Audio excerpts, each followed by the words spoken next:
The flickering fluorescent lights overhead cast eerie patterns across the dull linoleum floors as I stepped through the automatic sliding doors of Walmart. The shopping carts, lined up in neat rows, seemed almost like forgotten sentinels, their metal frames creaking slightly, as if warning against the impending dread. I had heard whispers about this particular Walmart, rumors of strange occurrences and eerie sightings that had taken place within its sprawling aisles, but I dismissed them as mere tales to spook the gullible. Little did I know that I was about to become a part of a nightmare I couldn't escape. I wandered through the seemingly endless rows of products, the familiar shelves of mundane goods taking on an unsettling air in the dim lighting. A chill ran down my spine as I felt the weight of unseen eyes upon me. The hushed murmurs of other shoppers sounded distant and distorted, as if carried on a gust of wind from another realm. I tried to brush off the unease and continued down an empty aisle, determined to grab the items on my list and leave. As I turned the corner into the electronics section, a flicker of movement caught my eye. I froze, my heart pounding in my chest. A figure, tall and shadowy, seemed to materialize and dissolve into the darkness near the shelf. My breath caught in my throat as I squinted into the obscurity, trying to make sense of what I had just witnessed. Perhaps it was just a trick of the light, I reassured myself.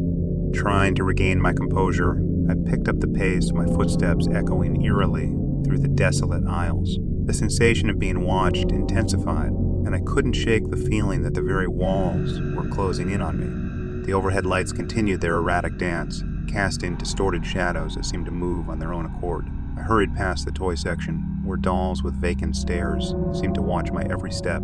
The deeper I ventured into the store, the more the atmosphere grew oppressive. The air itself seemed to carry a heavy weight, pressing down on me like a suffocating shroud. It was as if the store itself was a living entity, aware of my presence and eager to keep me trapped within its confine. I rounded another corner, this time entering the clothing section. Rows upon rows of garments hung on racks like spectral forms, swaying gently as if stirred by an unseen wind. A bitter cold seeped through my clothes, causing me to shiver involuntarily. And then, as if in response to my discomfort, a whisper tickled the edge of my hearing. It was faint, barely audible, but it seemed to be calling my name. Sarah. My heart raced as I spun around, my gaze darting from rack to rack. There was no one there, just the empty aisles, spectral eyes. Panic clawed at the edges of my mind, threatening to overwhelm me. I was trapped in a nightmare, surrounded by a world that had twisted into something beyond comprehension. With a shaky breath, I quickened my pace, the sound of my footsteps reverberating through the dimness. I had to get out of here, had to escape the suffocating grip that Walmart had on me. But no matter how fast I walked, the exit seemed to recede farther and farther away, a mirage just out of reach. And then, as if the very fabric of reality had torn, the surroundings shifted. The walls seemed to stretch and contort, the shelves growing impossibly tall and the aisles narrowing into claustrophobic passageways. I stumbled forward, disoriented and disbelieving of what I was witnessing. The store itself was alive, a monstrous entity that reveled in my fear. Sarah. The whisper grew louder, more insistent, echoing through the twisted aisles. It seemed to come from all directions, a cacophony of voices that gnawed at my sanity. I couldn't escape.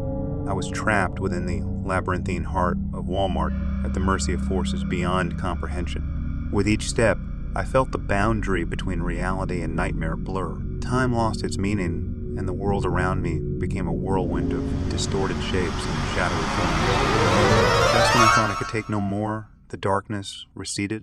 The flickering lights above normalized, and I found myself standing near the entrance of Walmart once again. The automatic doors slid open, and I stumbled out into the bright sunlight, gasping for air as if I had just awoken from a terrible dream. I glanced back at the store, its facade seemingly innocuous in the daylight, but I knew the truth. I had glimpsed the horrors that lurked within its walls, the malevolent forces that sought to ensnare the unsuspecting. I hurried away, my heart still racing, my mind haunted by the shadows of Walmart.